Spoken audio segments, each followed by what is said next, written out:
जय गुरुजी संगत जी। गुरुजी इस रहमत चैनल पे आप सभी संगत का स्वागत है। संगत जी, महाराज हमारी जिंदगी में बहुत ही अहम भूमिका निभाते हैं। हर संगत के साथ हर पल हर क्षण खड़े हैं और बहुत ही मजबूत ढाल बनकर। चाहे महाराज हमें नहीं दिखाई दें, लेकिन हमारी हर करनी में महाराज कहीं ना कहीं हमारे भागीदार बन जाते हैं। तो ये हमारा फर्ज बनता है कि एक संगत होने के नाते हम ऐसा कोई काम ना करें कि महाराज की नजरों में हम शर्मिंदा हो सकें। 24 घंटे महाराज का कैमरा हर समय हम पर है और एक अच्छी संगत होने के नाते ये हम सभी का फर्ज बनता है कि महाराज को शर्मिंदा ना करें। आज का सत्संग बहुत ही खास सत्संग है। महाराज की पुरानी संगत अमिताभ शास्त्री अंकल का सत्संग। संगत जी, आपसे विनती करूंगी इसे पूरा और अंत तक जरूर सुने। संगत जी, चैनल पे अगर नए हैं तो चैनल को जरूर सब्सक्राइब करें, क्योंकि ऐसे ही प्यारे सत्संग आप हर रोज ताकि सुन सकें। चलिए सुनते हैं आज का सत्संग। जय गुरु जी। गुरु जी के बारे में कहाँ से शुरू करें समझ नहीं आता। जैसे कि पता लगा एक बार कि वो ब्यास नदी के तट पे जो है सत्संग हो रहा था वहां पे, और वहां पे जो है उन दिनों मोबाइल नहीं होते थे, कोई कम्युनिकेशन की इतनी सुविधा वगैरह नहीं थी, तो लंगर सर्व नहीं हो रहा था, लंगर परोसा नहीं जा रहा था, टाइम हो गया था लंगर का।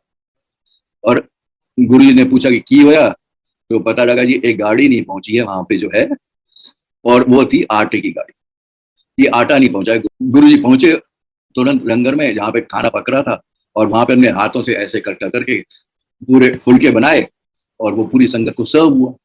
जब लंगर समाप्त हो गया और संगत जाने लगी तो उस समय जो है वो गाड़ी वहां पे पहुंची। पता लगा कि कहीं ट्रैफिक में फंस गई थी और भीड़ भाड़ के इलाके से होके आ नहीं रही थी। जब पहुंची वहां पे तो गुरु जी ने कहा कि ये जो है ब्यास में डाल दो, मैंने ब्यास से उधार लिया था। अब एक तो संगत ने एंजॉय किया, उस दिन भोग लगा, इतना अच्छा जो है ऐसा कहाँ और मिल सकता है मौका। और दूसरी बात जो है कि अब ये समझ से, मानवीय समझ से परे है कि गुरु जी ने कहा कि आटा पूरा का पूरा जो है ब्यास में डालो, तो गुरु जी को समझना जो मुश्किल है। इसीलिए वो कहा करते थे बाहर जब जूतियां उतारते हो तो अपनी इंटेलिजेंस भी बाहर उतार के आया करो, उसकी इतने कोई लोड़ नहीं है। क्योंकि जो कर्म प्रभु के हैं, उस ब्रह्म के हैं, उनको समझना जो है हमारे लिए संभव नहीं है। अगर हम समझने की कोशिश करेंगे तो बिल्कुल जो है किसी नतीजे पे कभी नहीं पहुंचेंगे, क्योंकि हमेशा जो है कुछ न कुछ अधूरा रहेगा। अब बुलाते हैं गुरु जी अपने पास जब उनकी इच्छा होती है, और उसके साथ ही जो है हम जो है उनके साथ जुड़ते हैं। अगर हम जाना चाहें गुरु जी के पास, यदि उनकी मर्जी नहीं है तो हम नहीं जुड़ पाएंगे उनसे, हम नहीं पहुंच पाएंगे। कई बार हुआ है, घर से चले पर गुरु जी नहीं चाहते कि आप आए उस दिन, तो वो जो है आप नहीं पहुंच पाते। रास्ते में कुछ ना कुछ ऐसी बात हो जाती, घटना हो जाती, आप नहीं पहुंच पाते। और जब वो बुलाते हैं वो ही श्रेष्ठ समय है आपके वहां पे जुड़ने का, वो ही आपके सामने सबसे उचित समय है। और गुरु जी जानते हैं वो समय कि वो सबसे अच्छा समय है, और उससे बेहतर और कुछ नहीं हो सकता आपके जीवन में। तो हमें भी गुरु ने जोड़ा था अपने साथ, और हम उनके साथ जब से पहुंचे इतना मधुर रहा है, इतना अच्छा रहा है। मतलब जब परिवार के साथ जाना शुरू किया तो उस समय ऐसा मन में ऐसे कोई बात नहीं थी। मतलब लोग नॉर्मली पहुंचते हैं किसी स्वास्थ्य के कारण या किसी बिजनेस के प्रॉब्लम के कारण या कोई और जीवन में कोई और प्रॉब्लम है तो इस वजह से पहुंचते हैं। हमारा ऐसा नहीं था। जिज्ञासा ज्यादा थी कि गुरु होता क्या है और गुरु जी हैं क्या। मन में कोई भावना नहीं थी कि साधु संत होंगे, बूढ़े दाढ़ी वाले होंगे, ऐसा कुछ नहीं पता था। मतलब माइंड जो है बिल्कुल ब्लैंक माइंड जिसे बोलते हैं, बिल्कुल कोई चित्रण नहीं था मन में। हम पहुंचे थे। जब पहुंचे और जब जाने लगे रेगुलरली, मतलब रेगुलरली जाने लगे जिसको मैं बोलता हूँ, पहुंचे तो खैर पहुंचे तो कब पहुंचे गुरु जी के पास वो उन्हीं को याद है, और उनके बारे में पता लगना शुरू हो गया। तो जब रेगुलरली जाने शुरू हुए, मतलब जिस समय, तो उस समय जो है बस जाते ही रहे रोज। मतलब जिसे बोलते हैं कोई ना कोई शक्ति थी जो कि ले जाती थी। बड़ी बेटी की जो है अपने हस्बैंड के पास साथ पहुंची वहां पे, और उसको जो है बचपन से उसे गायनोकोलॉजिस्ट ने बताया हुआ था कि उसको कोई प्रॉब्लम है और उसको शायद बच्चा जो है कंसीव नहीं हो सकता और कंसेप्शन जो है उसका नहीं होगा, वो प्रेग्नेंट नहीं हो सकती। और पहुंची, वो जब आई गुरुजी के पास तो महीने भर में जो है पता लगा जी शी इज कंसीव्ड। सबसे बड़ा जो है अभी जो ग्रैंड चाइल्ड है बेटा, वो इस समय 16 साल का है। गुरुजी जो है उनको कुछ बताने की आवश्यकता नहीं होती। हमने कभी कुछ उनसे शायद एक बार बोला, एक बार या कुछ प्रार्थना करिए उनके समक्ष, और वैसे जो उनके पीछे जो है करा है कभी कभी प्रार्थना, ऐसी बात नहीं है।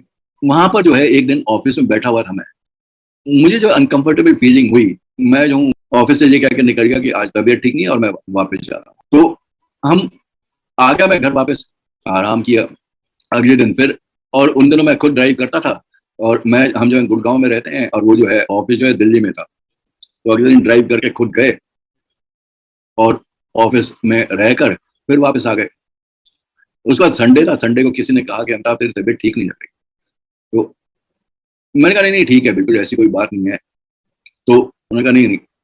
तो अगले दिन जो है सुबह मैं जो हूँ पहुंच गया वहां, यहाँ पे एक ही हॉस्पिटल हुआ करता था उस समय, ओमकर हॉस्पिटल, बहुत पुरानी बात। तो वहां पे पहुंचे तो वहां पे उन्होंने जब ईसीजी लिया तो उन्होंने कहा चेंजेस हैं ईसीजी में, और मुझे एडमिट कर लिया।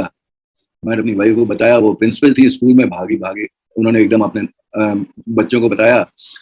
तो दामाद और उनके बड़े भाई भागे हुए आए और उसके बाद जो है उन्होंने मुझे वहां से निकाल के एस्कॉर्ट्स में मूव कर दिया। एस्कॉर्ट्स में एंजियोप्लास्टी वगैरह हुई, मतलब टेस्ट वगैरह हुई, एंजियोप्लास्टी हुई और उसके बाद डिस्चार्ज हो गया वापस। पर एंजियोग्राफी जब हुई तो उस समय जो है बताया डॉक्टर ने कि इसमें जो है राइट कोरोनरी आर्टरी जो है उसमें 100% ब्लॉकेज है, मतलब खून बिल्कुल फ्लो नहीं कर रहा है। अब सोचिए इस बात को कि हार्ट में जो है खून नहीं जा रहा है, और उसने कहा तीन, एक छोड़िए, 3 ब्लॉकेज हैं डिफरेंट आर्टरीज में, डिफरेंट जगहों पर, और एक जगह बाईपास जो है स्वाभाविक रूप से नेचुरली हो चुका है। तो अब उस समय 100% ब्लॉकेज के बाद जीवित हमें किसने रखा? गुरुजी हो सकते हैं, और तो कोई नहीं हो सकता, भगवान हो सकता है वो। तो और उसके बाद जब डॉक्टर ने स्टेंट डाला तो उसके बाद कहते हैं कि इतना लंबा स्टेंट मैंने अपने कैरियर में आज तक नहीं डाला। उसके बाद एक बार जब वो टीएमटी टेस्ट हो रहा था तो वहां पे जब टीएमटी टेस्ट हुआ तो वहां पे डॉक्टर कहता आप क्यों आए यहाँ पे? मैंने कार्डियो ने बोला कि टीएमटी टेस्ट है तो मैं आ गया। तो कहता नहीं आपका तो बिल्कुल ठीक है, कुछ नहीं है उसमें, आपका तो हार्ट बिल्कुल हेल्दी है। और ये बात है उसके 4-5 साल बाद की। अब जब हम वहां से थोड़ा पीछे आ रहा हूँ, एस्कॉर्ट से जब बाहर निकल के आए और गुरुजी के पास पहुंचे तो बताया गुरुजी को, तो गुरुजी का लोटा जो है, तो उन्होंने लोटा जो है वो ब्लेस करके दिया, और उसमें से आधा जल जो है, जैसा आपको पता है, वो तो सबको ही पता है कि आधा जल जो है वो सुबह उठ के पीना है और बाकी से नहा लेना। तो कई वर्षों तक किया, और राख से उसे धोना है, डिटर्जेंट कभी नहीं लगाना है, राख ना मिले तो नींबू और नमक लगा लो उसमें, और क्या। पर डिटर्जेंट का इस्तेमाल कभी नहीं करना, और उसमें डिटर्जेंट शायद छूना भी नहीं चाहिए, वो अच्छा ठीक नहीं है। तो जब उसमें गुरु ने दिया था तो गुरु ने अपने दोनों हाथों में लिया नाम और वो डेट ऑफ बर्थ पूछा, और उसके बाद उसमें मुंह, उसके लोटे का जो खुला हिस्सा होता है मुंह लगा के कुछ मान जाप किया। तो वो था उनका स्पिरिचुअल इंट्रोडक्शन। यानी लोटे पे जो है वो संभवतः नाम लिख दिया जाता है, जिसको जो है आध्यात्मिक इंट्रोडक्शन जिसे बोलते हैं वो होता है। पर आप बोलेंगे कि आज क्या है, आज तो गुरुजी है नहीं शरीर में, तो समाधि ले चुके हैं, तो आप कैसे करेंगे? तो गुरु ने कहा है कि चिंता की कोई गल नहीं है, वो जो है लोटे को मेरे स्वरूप से छुआ दो और वो जो है ब्लेस हो जाएगा।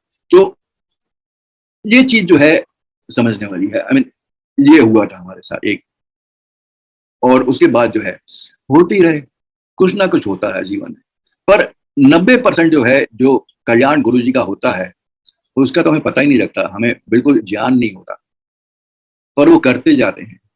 पर हमें जो है अपनी आंखें और दिमाग और कान और सब कुछ खुला रखना चाहिए, जिससे हमें पता रहे, जितना हम गुरु जी के कल्याण का जान सकें और उनको शुक्राना कर सकें। शुक्राना तो खैर करना ही चाहिए, क्योंकि उन्होंने ये भी कहा था कि शुक्राना किए जाओ उन चीजों का भी जिनको पता नहीं है तुमने बुरी कर दी है, जाने में अनजाने में बहुत चीजें बुरी हो जाती हैं। मानव है, हम मनुष्य हैं, तुच्छ मनुष्य हैं। गुरु जी के लिए तो हम जैसे कीड़ों के समान हैं, बहुत छोटे छोटे बिल्कुल, पर वो कल्याण करते रहते हैं। और इसीलिए उन्होंने कहा कि हमारा आपस में होता है इंटरेक्शन, हो सकता है हमने किसी का दिल दुखा दिया हो, बातों बातों में थोड़ा ऊंची आवाज करके बात कर दिया। पति पत्नी का आपस में रिश्ता होता है, कभी पति ऊंचा बोल देता है, कभी पत्नी ऊंचा बोल देती है। माँ बाप के साथ भी बचपन से होता है कि हम ऊंचा बोल देते हैं, बचपन में तो खैर इतना पता भी नहीं होता। माँ बाप के साथ ऊंचा बोल देते हैं, जिद पकड़ देते हैं, गलत बातें कर देते हैं, दोस्तों के साथ, मित्रों के साथ, दुनियादारी में पता नहीं कौन कौन आता है, किस किस के साथ हमारा मिलन होता है। तो पता नहीं कहाँ पे क्या हो जाए। इसीलिए गुरु ने कहा था कि जिन बातों का आपको पता नहीं है कि आप गलत कर चुके हो, वो भी मैं माफ कर दूंगा, पर शुक्राना तो करे जाओ, उनके लिए भी माफी मांगते जाओ। वो तो कर्मों पे बहुत उनका विश्वास था गुरु जी का जो है। और होता है, कर्म जो है सबसे आवश्यक है, क्योंकि कर्म हम करते रहते हैं, हम काम करते रहते हैं, कभी बिना काम किए कभी नहीं बैठ सकते। मनुष्य शरीर है, अभी बैठे हुए हैं तो भी काम कर रहे हैं, खड़े हुए हैं तो भी काम है, लेटे हुए हैं वो भी एक कर्म है। लिखना, पढ़ना, ऑफिस में काम करना, एक जगह से दूसरी जगह जाना, जो भी आपकी जो भी क्रियाएं हैं वो सब कर्म ही तो हैं। ऐसा कब हो सकता है कि आप कोई कर्म ना करें। और उन्हीं को सुधारने के लिए गुरु की आवश्यकता होती है, क्योंकि अंतिम ध्येय क्या है इसका, इस शरीर का? क्या हम अपना जो है शरीर त्याग देंगे अंत में जाके, और उसके बाद पुनर्जन्म हो जाएगा, अगला जन्म हो जाएगा, अगले जन्म में फिर हम कर्म करेंगे, कष्ट भोगेंगे, सुख भोगेंगे, दुख भोगेंगे, और चलता रहेगा जन्म जन्म तक, हर जन्म में चलता रहेगा। क्योंकि ब्रह्म ने इस सृष्टि की रचना करी है, और सृष्टि की हर रचना में ब्रह्म स्वयं विद्यमान है। और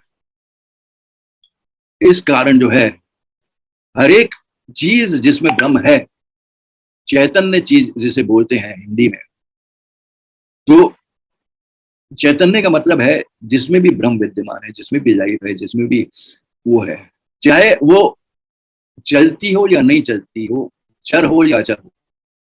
मानव चर है, जीव चर है, पशु चर है, पक्षी चर है, पेड़ तो चर नहीं है, अचर है, पर चेतन है। तो जितनी भी जीव हैं, इसीलिए सबको एक श्रेणी में डाल दिया और कहा उनको सबको कि सब जीव हैं। तो जीव जो हैं वो सब, उनका ध्येय जो है अंत में जाके उसी ब्रह्म में जाके मिलने का है, जिसके हम अंश हैं, और उसी को संभवतः मोक्ष कहते हैं। और हर कर्म में आप कुछ अच्छे कर्म करते हो, कुछ बुरे कर्म करते हो। बुरे कर्मों के लिए शिव पुराण में कहा कि नरक भोगते हैं, अच्छे कर्म करते हो तो उन लोगों में जाके सुख भोगते हैं जिनकी आपने आराधना की है। अगर आप विष्णु की आराधना करेंगे, आप विष्णु लोक में जाओगे, ब्रह्म की आराधना करिए, ब्रह्म लोक में जाओगे, शिव की आराधना करिए, शिव लोक में जाओगे, अलग देवताओं की आराधना करिए, स्वर्ग में जाओगे। तो जिसकी आराधना करिए उसी लोक में आप जाके सुख भोगोगे। और जब सुख का समय समाप्त हो गया, अगर थोड़े से नरक वाले बचे हैं तो उनको सहन करके फिर अपना प्रारब्ध लेके आप वापस आ जाओगे। पर इसको खत्म करना है, और यही जो है, इसी को मोक्ष कहते हैं, जब ये जन्म और मृत्यु का चक्र जो है समाप्त हो जाए। और गुरु जी यही करवाते थे, उनका ध्येय यही था कि जो भी आया है, हम उनके पास पहुंचे हैं, उन्होंने हमें बुलाया है हमारे समस्त दोषों के साथ, हमारी सब गलतियों के साथ, और हमें उनका धन्यवाद, उनका शुक्राना, उनका थैंक यू, उनका कृतज्ञ होना चाहिए कि उन्होंने हमारी सब गलतियों के साथ, हमारे सब दोषों के साथ हमको स्वीकार किया है, हमको अपनी शरण में लिया है, और यही वो करवाते हैं। और इस कारण जो है, उनके कर्म जो है वो भी हमारे कर्मों को ठीक करने के लिए थे हमेशा। कई लोगों का स्वास्थ्य अच्छा किया, कई लोगों को भोग दिए, भोग तो खैर सबको देते थे वो, और जहां भी तकलीफ होती थी वहां पे वो हमेशा रहते थे। उनको पता होता था कि जब कई बार जो है मन से बात उतर भी जाती है, पर वो हमेशा अपना एहसास दिला देते हैं जब भी आप तकलीफ में होते हैं कि मैं हूं ना, चिंता क्यों करता है, घबराता क्यों है।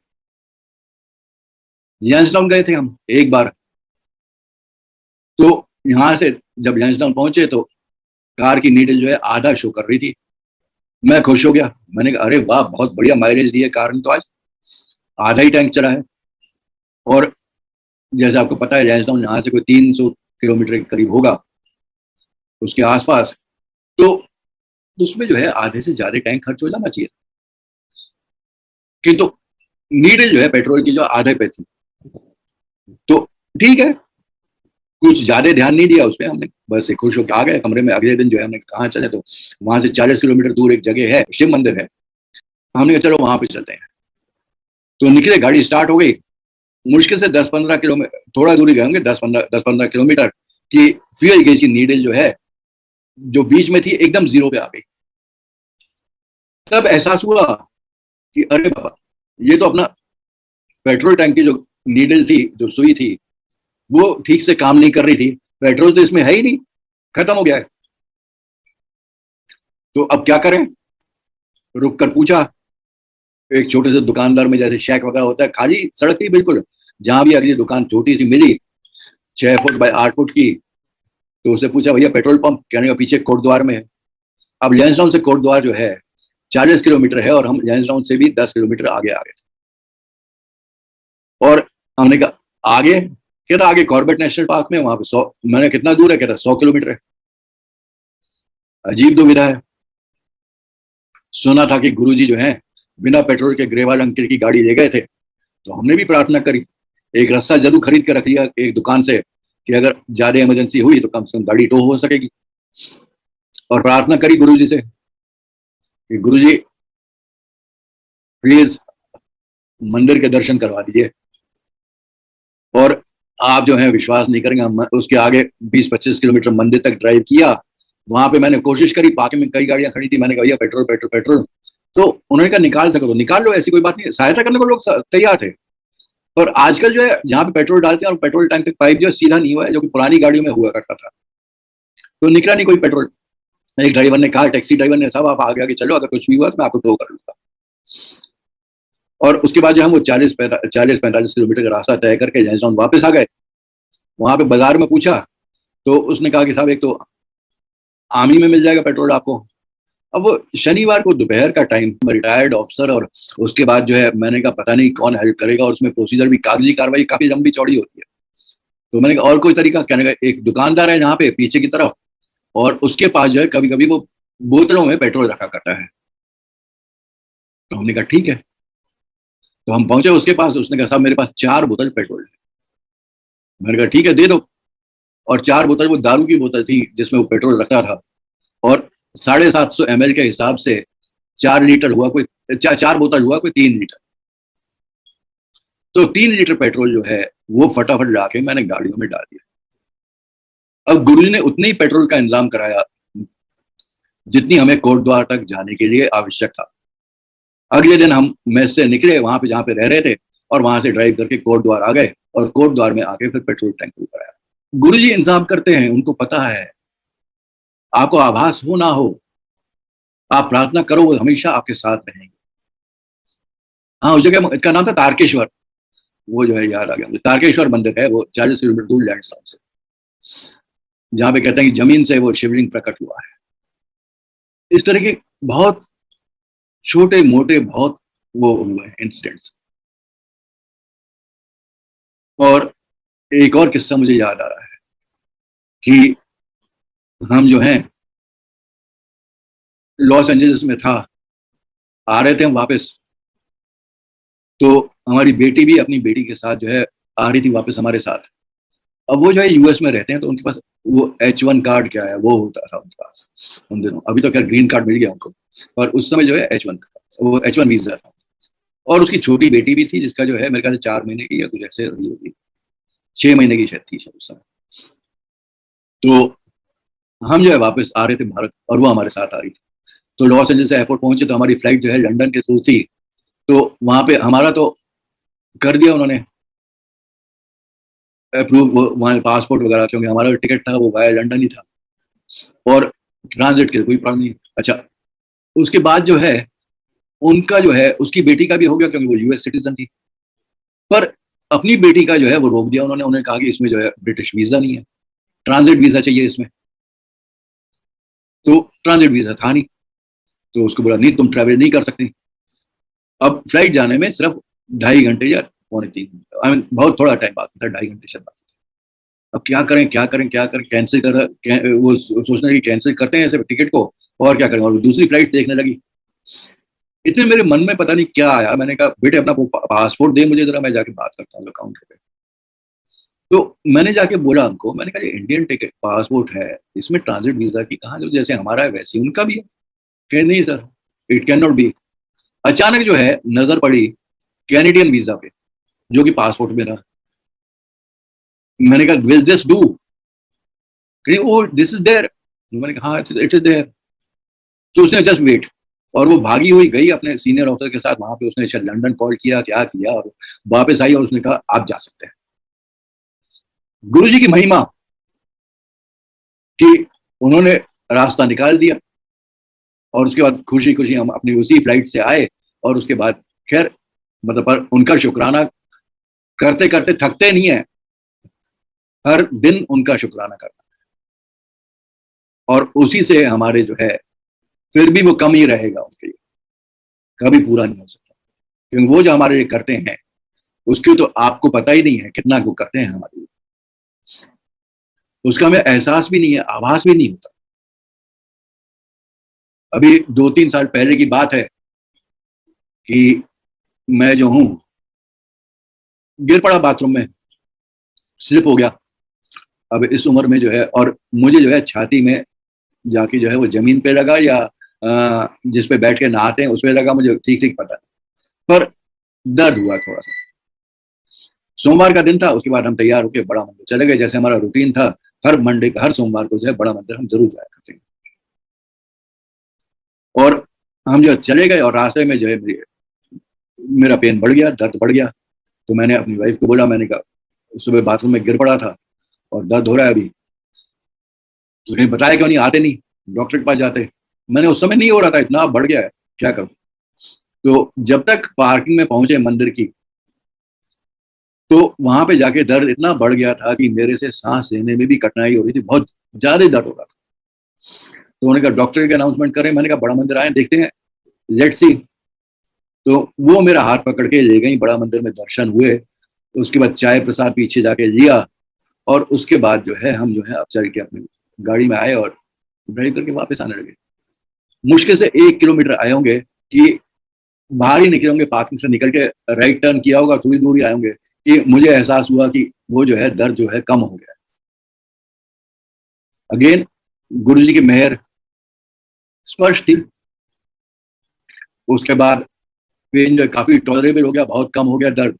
उसके बाद आए हम पारस हॉस्पिटल में, दिखाया, एक्सरे वगैरह हुए, तो वहां पे सर्जन ने बोला कि साहब आपको जो है रिब में हेयरलाइन क्रैक है।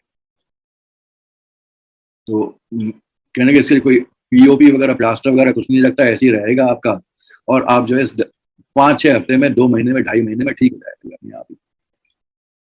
तो हमने कहा ठीक है, और गुरु जी की मेहर फिर से वो 4 हफ्ते में ही ठीक हो गया।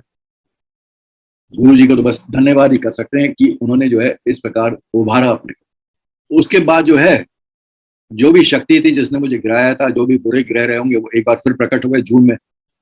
ये बात ही फरवरी की, जून में फिर प्रकट हो गए वो ग्रह, और फिर मैं बाथरूम में गिर पड़ा।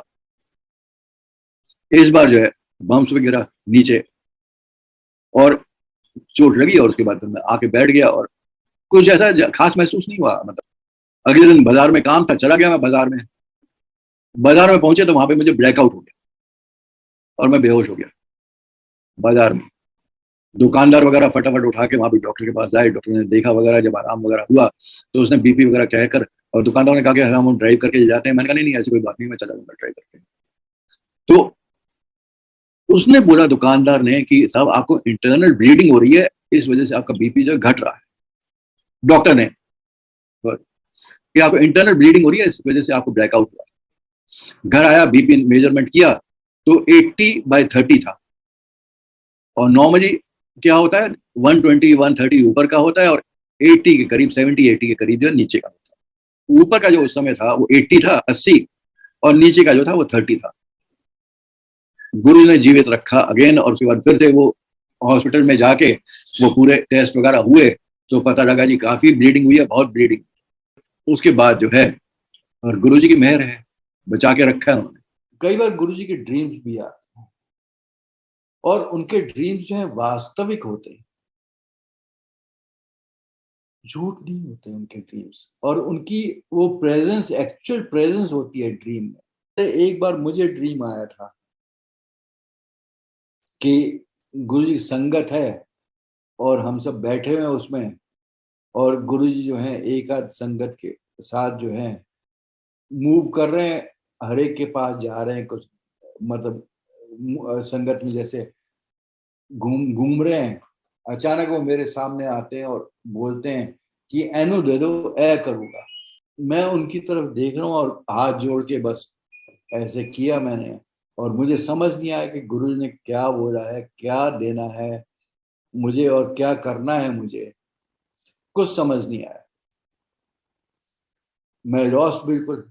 उठा तो सोचता रहा काफी देर तक, बहुत देर तक विचार करते रहे, पर मतलब जैसे होता है गुरु जी के साथ कि कुछ सोचने की जरूरत नहीं है, वही अपनी माइंड जो है उसमें लगाओ मत, अप्लाई मत कर, वो अपने आप ही होगा जो भी है, क्योंकि गुरु जी के सामने उसका कोई काम नहीं। कुछ दिनों के बाद जो है, कुछ महीनों के बाद बल्कि बोलूंगा, कि मेरे से पूछा गया लाइट ऑफ डिविनिटी का ट्रांसलेशन करोगे, कि बहुत लोग जो हैं डिमांड कर रहे हैं कि अंग्रेजी उनको समझ नहीं आती, लाइट ऑफ डिविनिटी अंग्रेजी में है और लोगों को समझ नहीं आती, और वो चाहते हैं कि ये जन साधारण की जो भाषा है हिंदी में पब्लिश हो। तो मैंने कहा हाँ कर लेंगे, ऐसी कोई बात नहीं है उसमें। तो उन्होंने कहा अच्छा करो।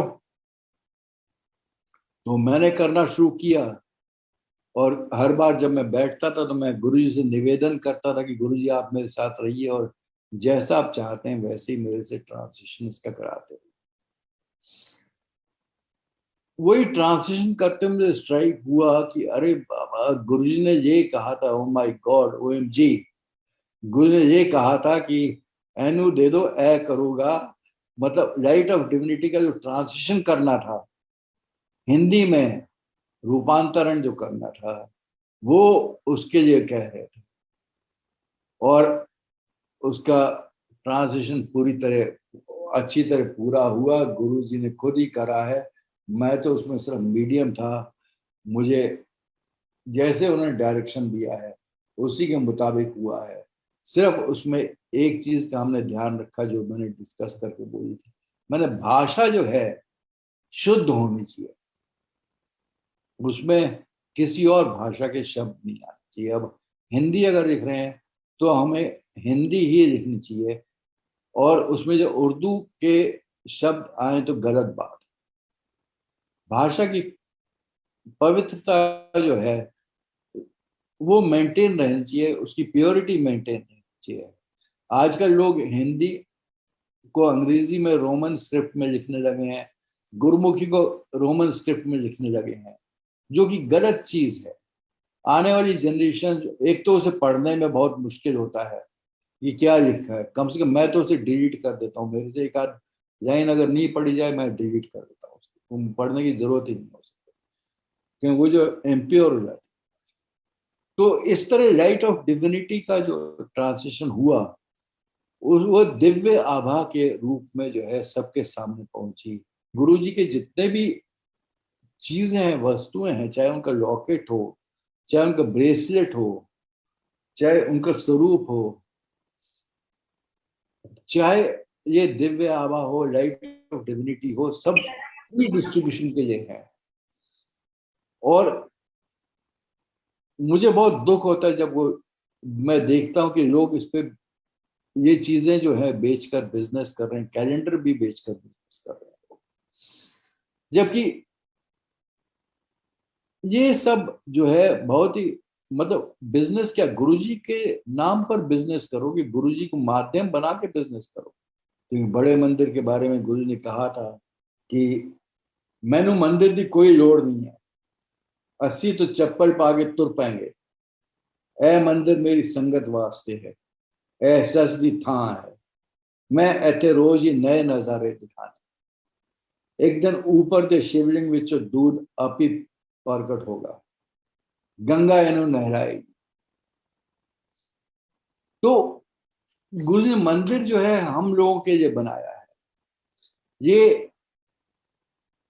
और उन्होंने जैसा कहते हैं कि 12 ज्योतिर्लिंगों की जो है शक्ति जो है उन्होंने खुद डाली है, और क्योंकि उन्होंने स्वयं बनाया है तो इसमें इतनी शक्ति है, इतनी शक्ति है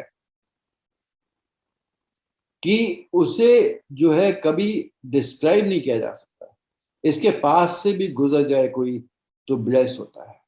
दुनिया में ये एकमात्र शिवलिंग है जो कि ऊपर है, नहीं तो नॉर्मली हमेशा जो शिवलिंग जो है जमीन पर ही होते हैं, पर इसका शिवलिंग जो है एक दिन मंदिर जब वॉक कर रहे थे तो वहां पे जो शिवलिंग जो है आधा गीला था आधा सूखा था, तो सरप्राइज थे, और धूप चमक रही है जोर से। तो सब देख रहे थे और उसे कि क्या हो रहा है ये। तो अचानक गुरुजी बोले कि अमृत पै रहा है। तो मतलब आधा सूखा हुआ आधा गीला, तो गुरु ने यही कहा कि अमृत पै रहा है, तो उस पर अमृत वर्षा हो रही थी उस समय। और मंदिर में सोना नहीं है, मंदिर में सोने से कल्याण अधूरा रह जाता है। और यही बात सत्संग के लिए भी ट्रू है। सत्संग में अगर आप सोएंगे तो कल्याण अधूरा रह जाएगा। गुरु जी के ब्लेसिंग्स के बहुत तरीके होते थे। शब्द था, शब्द सुनो, शब्द बेशक समझ नहीं आता पर उसकी ध्वनि जो है कानों में पड़ती रहे तो ब्लेसिंग मिलती रही। सत्संग कराते थे गुरु जी, कई बार जो है सत्संग रेपिटेटिव होते थे, रोज जो है उसी व्यक्ति को खड़ा होकर सत्संग करा दिया। तो बिकॉज वो भी सुनने वाले का भी कल्याण और सुनाने वाले का भी कल्याण, और उसमें कोई ना कोई मैसेज होता था। और वो चाहते थे कि वो दवाई का कॉन्सेंट्रेटेड डोज जो है, जो संगत उपस्थित है उसको मिले, इसलिए बार बार खड़ा होके वो सत्संग करा देते थे। अब मंदिर की जो स्टेप्स हैं, 5 स्टेप्स हैं, कई बार जो है लोग जो है चढ़ते हुए जो है हर एक मंदिर की स्टेप को इस तरह जो है हाथ लगाते हुए चढ़ेंगे ऊपर, जबकि गुरु ने कहा था कि ये 5 स्टेप जो हैं आपका काम, क्रोध, लोभ, मोह, अहंकार, उनको उनका प्रतीक है, और उनको हम जय करके ऊपर नहीं चढ़ेंगे, उन पर विजय प्राप्त करके ऊपर चढ़ेंगे। उनकी जो है मतलब नमन नहीं करना है उनको। उन ये 5 शत्रु हैं अपने प्रोग्रेस में, और इन पे विजय प्राप्त करके ऊपर चढ़ते हैं, और ऊपर जो फ्लैट जगह है वहां पे पहुंचते हैं। तो छाती ऊपर करके, माथा ऊपर करके, सिर ऊपर करके चढ़िए उस पे, और प्रसन्न होइए जब ऊपर पहुंच के कि आपने काम, क्रोध, लोभ, मोह, अहंकार को पीछे छोड़ दिया है, और वो कभी आपके पास ना आए। मंदिर की स्टेप्स पे आप चढ़ेंगे, बाहर चाहे जितनी भी गर्मी हो रही हो, पर मंदिर के ऊपर जो फ्लैट ग्राउंड पहुंचते हैं वो हमेशा ठंडा मिलेगा आपको। प्रकृति पे गुरु जी का जोर था, वो भी उनके कंट्रोल में थी। मंदिर में जितने भी आयोजन होते हैं, जब आयोजन होते हैं उस समय वर्षा रुक जाती है, उस समय कोई वर्षा नहीं होती। कम से कम मैंने देखा है, अगर किसी और ने दूसरा देखा हो सकता है वो मैंने आयोजन देखा ना हो, पर जहाँ पे मैंने एक्सपीरियंस किया है कि जब मंदिरों का टाइम, मंदिर बड़े मंदिर का टाइम होता है तो उस समय वहां पे वर्षा नहीं होगी, चारों तरफ वर्षा होती रहेगी, पर वहां पे कभी वर्षा। प्रसाद जो वहां पे मिलता है उसके बारे में गुरु जी ने कहा कि इस प्रसाद विच ब्लेसिंग है, ऐथे खाओगे तो दवाई, बाहर खाओगे तो मिठाई।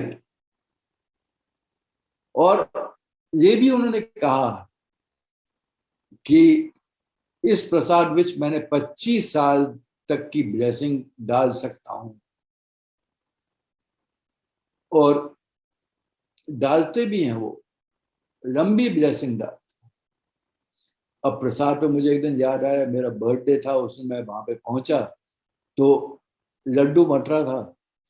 तो जैसे ही मैं पहुंचा तो वहां पे जो बांट रहे थे, उन्होंने डबल प्रसाद जो है मुझे दे दिया। मैंने, आपने 2 डाल दिए, कहते आपके लिए है। तो अब मेरे बर्थडे पे जो है डबल प्रसाद मिल गया था मुझे। इसी तरह एक दिन और हुआ, वहां पे मंदिर गए थे, तो वहां पे जो है जब लंगर किया तो उस दिन वापस आके मैं घर पे अगले दिन लेटा हूं, तो मैंने कहा यार सरप्राइजिंगली कल शाम को लंगर में मीठा नहीं था। तो मैंने कहा कैसे हो सकता है यार, मीठा ना हो लंगर में, पर उस दिन बटा नहीं था। तो अचानक आंटी का फोन आया कि मैं लेट हो जाऊंगी और स्कूल में, और अभी अभी नहीं आ सकूंगी। और तो मैंने कहा चलो हम मंदिर चलते हैं यार, ऐसे ही घूम आते हैं मंदिर में, और कुछ नहीं। तो मैं मंदिर गया तो वहां पे एक अंकल जो है कड़ा प्रसाद बांट रहे थे, एंड आई एंजॉयड इट। अब गुरुजी ने बुला लिया, जैसे ही मेरे मन में ये विचार आया तो गुरु ने बुला लिया और अपना प्रसाद भी दिया। अब मंदिर भी मैं पहुंच जाता था वहां पे, और जब गुरु जी चोले में थे तो मैं मंदिर पहुंच जाता था। वहां पे माली भैया होते थे कई बार, और वो जो है खोल देते थे दरवाजा, मैं पूरा मंदिर में अकेला घूमता रहता था। और वहां पे जैसे गुफा में जाके बैठ गया, या झूले के पीछे वाला जो कमरा है उसमें जाके बैठ गया, और समय बिताता था मैं वहां पे, मतलब कुछ देर बैठा रहता, और बहुत ही अच्छा लगता था। और कई बार जो गुरु जी की फ्रेग्रेंस आती थी उसमें, और हॉल में बैठ के जो मैं एक माला कर देता था। हालांकि गुरु ने मना किया था कि माला नहीं करनी चाहिए, क्योंकि माला जो है बाद में पता लगा था मुझे ये, कि माला से जो है ईगो आती है माला से।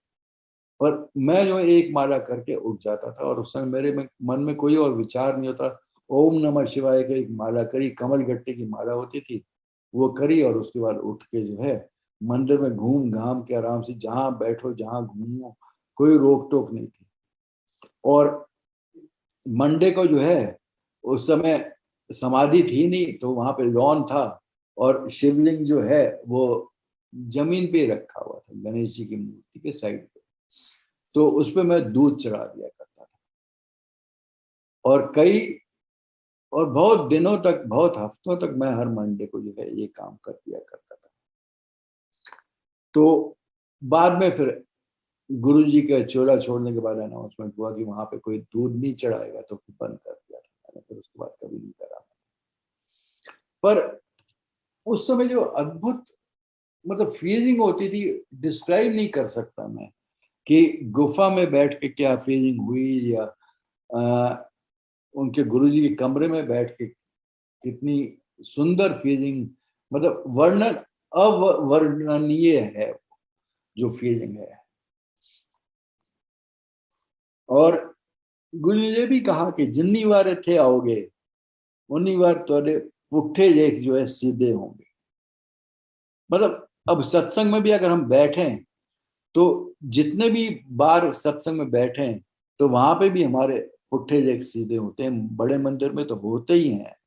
वहां पे तो जो भी इच्छा मांगेंगे सबकी इच्छा पूरी होती है, सबकी कामना पूरी होती है, प्रोवाइडेड वो कामना जो है आपके हित के हो, किसी का अहित ना हो। और रब आपका दोस्त है, कभी उससे डरना नहीं। रब का हमें दास भी रहना है, और रब का हमें जो है सखा भी रहना है। और जो भी आपके दुविधा है वो उनके सामने आप बोल सकते हो। और निर्णय जो है जब भी आप कुछ मांगे, क्योंकि हम मनुष्य हैं, और इसलिए मांगने को कई बार अनजाने में भी निकल जाता है। पर अंतिम निर्णय जो है गुरु जी पे छोड़ देना चाहिए, क्योंकि हमें पता नहीं है वो हमारे लिए अच्छा है कि बुरा है, और वो ही डिसाइड करेंगे। डिसाइडिंग डिसीजन उन्हीं को लेने दीजिए डिसीजन, और अगर वो अच्छा होगा तो वो जरूर पूरा करेंगे। समय उनको डिसाइड करने दीजिए, काल उनको डिसाइड करने दीजिए, कोई उसके लिए उत्सुकता मत करें। और जब भी आप प्रार्थना करें तो उठने से पहले धरती को जरूर धन्यवाद कर दीजिए। गुरु ने कहा था कि धरती इतना कुछ सहती है और फिर भी आपके जीवन के लिए आपको सब कुछ प्रदान करती है। आप सोचिए कि एक तो आपका बोझ ढो रही है, आपके लिए सब खाने की सब वस्तुएं जो हैं, जीवन चलाने के जो सब वस्तुएं हैं, वो धरती प्रदान कर रही है। धरती को आपकी जरूरत नहीं है, पर आपको धरती की जरूरत है। जैसे कहते हैं, आजकल कह रहे हैं कि nature doesn't need you, you need the nature. और उसको जो है हमें धन्यवाद करना चाहिए, गुरु जी का धन्यवाद करना चाहिए, नतमस्तक हमेशा रहना चाहिए, उनके ऊपर विश्वास बना के रखें, आस्था बना के रखें। गुरु जी को सिर्फ एक चीज चाहिए, वो आपका प्रेम। उसके अलावा उनको और किसी चीज की जरूरत नहीं है। और समर्पण उनसे रिक्वेस्ट करिए कि हमें इस काबिल बना दीजिए जैसा आप हमें चाहते हैं, और हम आपके प्रति समर्पण कर सकें, पूर्ण समर्पण कर सकें। आज अगर उनको हमारी जान की भी जरूरत है तो वो भी उनके लिए हाजिर है।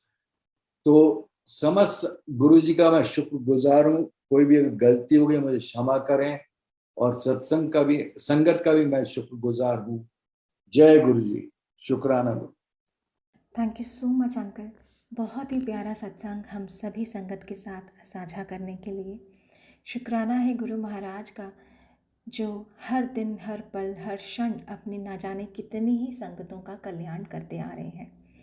उम्मीद करूंगी कि हमेशा की तरह आज भी संगत को अपनी बहुत सारी उलझनों के, बहुत सारे प्रश्नों के उत्तर ज़रूर मिले होंगे।